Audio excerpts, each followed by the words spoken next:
दोस्तों, पुष्पा 2 के इस माहौल में जहाँ पे चर्चाएं गर्म हैं कि बॉलीवुड को मास कमर्शियल सिनेमा कैसा बनाना चाहिए, कैसे बॉलीवुड को ब्लॉकबस्टर फिर से बनाना चाहिए, अपने मास सिनेमा का ऑडियंस से फिर से जुड़ना चाहिए, कैसे साउथ सिनेमा आगे निकल गया, बॉलीवुड पीछे रह गया। इन सारी चर्चाओं के बीच एक ऐसी फिल्म आती है जिसका नाम है आउट हाउस, और ये हमें पता की जाती है कि भैया एक दिल को छू लेने वाली फिल्म कैसी बनानी चाहिए, मतलब एक फिल्म कैसी बनानी चाहिए।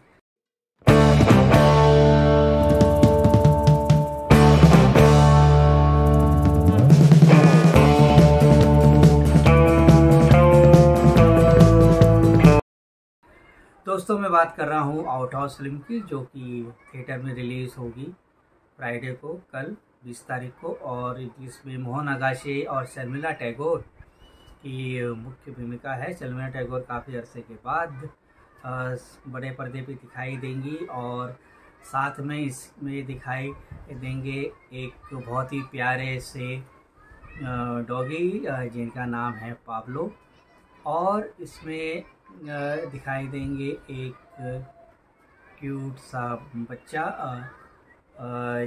जिसका रोल प्ले कर रहे हैं नील। अब आउट हाउस जैसी फिल्में जो होती हैं वो उनका मकसद जो होता है कि वो एक सिंपल और सीधे साधे तरीके से, सिंपल तरीके से एक कहानी जो दिल को छू ले जाए, और उसके जो किरदार होते हैं, उसके जो कैरेक्टर्स होते हैं, वो आपके दिल से जुड़े रहते हैं। एक सिंपल सी कहानी है, सिंपल तरीके से कही जाती है और दिल को छू जाती है। स्लाइस ऑफ लाइफ और ह्यूमन रिलेशन, ह्यूमन इमोशन को के ताने बाने से जुड़ी इस कहानी में शर्मिला टैगोर एक दादी की भूमिका निभा रही हैं, और उनकी बेटी का रोल प्ले कर रहे हैं सोनाली कुलकर्णी, और उनके दामाद का रोल प्ले किया है कबीर ने। और इस में उनका एक नाती है जिसका रोल प्ले किया है नील ने, और उसका एक प्यारा सा डॉगी है पाब्लो।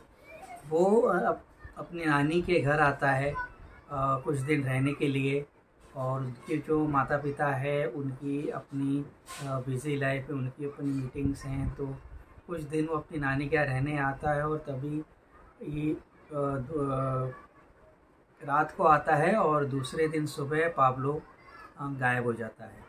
तो पाब्लो को ढूंढने में दोनों नानी और जो उनका नाती है, इनके बीच जो रिश्ता है, उनके बीच जो एक स्पाई डिटेक्टिव की तरह वो उसे ढूंढते हैं, और फिर उन्हें पता चलता है कि उनके ही घर के पास एक पड़ोसी हैं जहाँ पे एक बुज़ुर्ग रहते हैं, नाना, जिसका रोल प्ले करे मोहन आगाशे।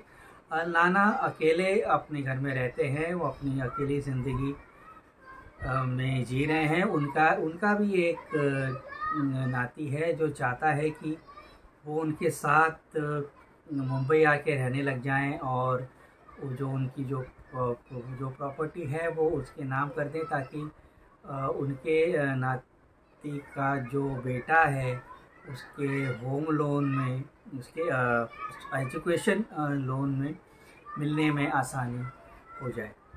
और इस पूरे रिश्तों के ताने बाने में किस तरह से वो जो मिसिंग पाब्लो है, जो मिसिंग कुत्ता है, वो जब मोहन आगाशे के पास उनके घर पहुंच जाता है, तो किस तरह से उनके जीवन का जो खालीपन है वो मोहन आगाशे का वो कैसे पूरा करता है। किस तरह से वो पाब्लो है जो उनकी लाइफ में एक स्वीटनेस भरता है। मोहन आगाशे उसका नाम भी शुगर रख देते हैं, और कैसे जो रिश्ते हैं जो शर्मिला टैगोर का अपने नाती के साथ जो रिश्ता है, और जो अपनी बेटी के साथ, अपने दामाद के साथ जो रिश्ता है, और जो उनकी बेटी और उनके हस्बैंड के बीच जो रिश्ता है, जो उनके अंदर जो मनमुटाव हैं, उस रिश्ते में किस तरह से निखार आता है, और कहाँ कहाँ किस तरह से रिश्तों में टर्न्स आते हैं, किस तरह से लोग एक दूसरे से जुड़ते हैं, इंसान का इंसान से रिश्ता, इंसान का जानवर से रिश्ता, एक कंपेनियनशिप, अंडरस्टैंडिंग और टुगेदरनेस वाली बातें इसके अंदर आती हैं। स्लाइस ऑफ लाइफ वाली जेनर भी इसे कहा जा सकता है।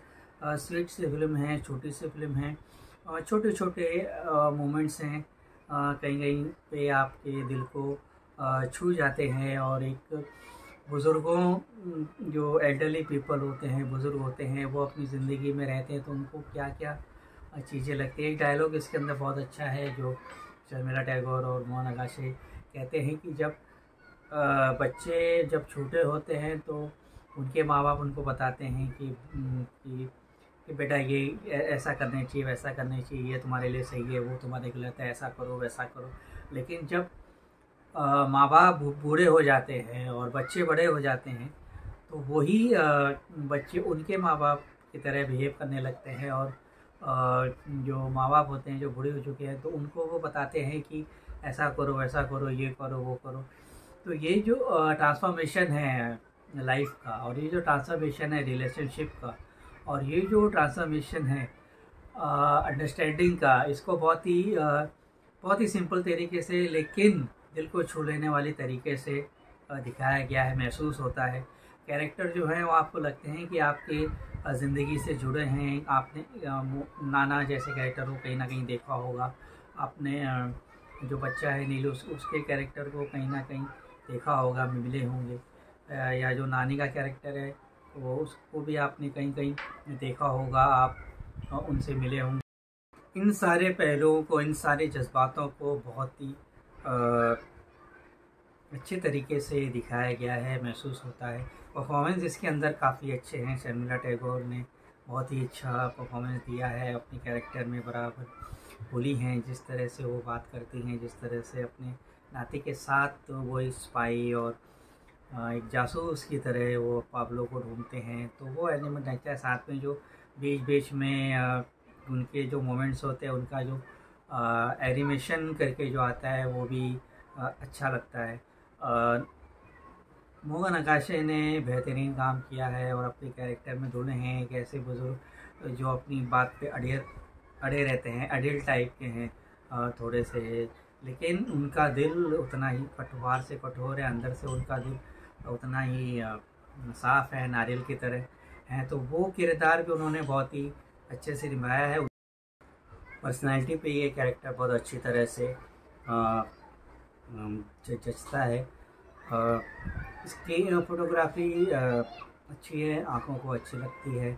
मेकिंग इसकी एडिटिंग सही ठीक है, फोटोग्राफी अच्छी है, प्लेजेंट लगती है फिल्म देखने में। इसका जो क्लाइमैक्स है वो आपको काफ़ी लुभाता है, और क्लाइमैक्स इस फिल्म को थोड़ा सा एक लेवल ऊपर लेके भी जाता है। तो कुल मिला के ये फिल्म मेरे दिल को छू गई, मुझे अच्छी भी लगी, परफॉर्मेंस भी अच्छे लगे। और इसका जो सब्जेक्ट मैटर है, जो इसके अंदर जो एक स्लाइस ऑफ लाइफ की जो ज़िंदगी के बारे में जो बातें हैं, उसको कुल मिला के मैं इस फिल्म को दूंगा 3.5 स्टार। ये फिल्म थिएटर में रिलीज़ हुई है, हालांकि इसमें कोई बड़ा स्टार कास्ट नहीं है, कोई न्यून फेस नहीं है, लेकिन अगर आपको एक साफ़ सुथरा और एक फैमिली ओरिएंटेड हार्मलेस सिनेमा देखना है, जिसमें कोई ऐसा डर नहीं है, कोई ऐसी प्रॉब्लम नहीं है कि कब कोई क्या बोल दे या कब कौन सा सीन आ जाए, ना वायलेंस है, ना कोई सेक्स है, ना न्यूडिटी है, ना बैड लैंग्वेज है, ना फॉल लैंग्वेज है, सब पूरी साफ़ सुथरी एक परिवार के साथ बैठने के लायक देखने वाली फिल्म है। तो अगर आप चाहें तो इसे थिएटर में आप कर सकते हैं। वैसे उतने कितने थिएटर इसे मिलेंगे ये तो देखने की बात है, पर ऐसी फिल्मों को बढ़ावा मिलना चाहिए, ऐसा मेरा कहना है।